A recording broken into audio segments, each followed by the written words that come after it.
Nasiruddin Patwari mic দিছে না, দেখছেন না? মাইক দিবা গেছে। তোমরা তো জানে না নাসিরউদ্দিন পাটোয়ারি কি জিনিস। মি খালি একটা কথা বল, মোর তো সহযোদ্ধা, আমি তো দেখছো নাসিরউদ্দিন পাটোয়ারি এমন একটা জিনিস যে একাই আরেকটা অভ্যুত্থানের নেতৃত্ব দিতে পারে।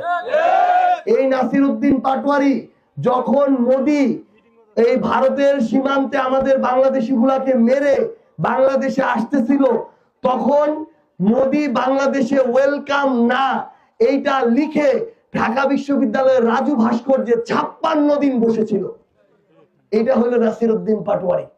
যখন নাহিদ ইসলামকে অত্যাচার করে পা গুলা রক্তাক্ত করে দেওয়া হয়েছিল, ছবি দেখছিলেন না?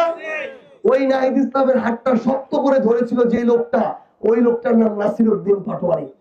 ওই 3 আগস্টে যেদিন শেখ হাসিনার কফিনের শেষ প্যারেক নাড়ার এক দফা ঘোষণা দিচ্ছিলাম, তখন আমাদের পিছন থেকে আমি, নাহিদ, হাসনাত, আসিফ আমাদেরকে শক্ত করে ধরেছিল যে লোকটা, তার নাম নাসিরউদ্দিন পাটোয়ারি।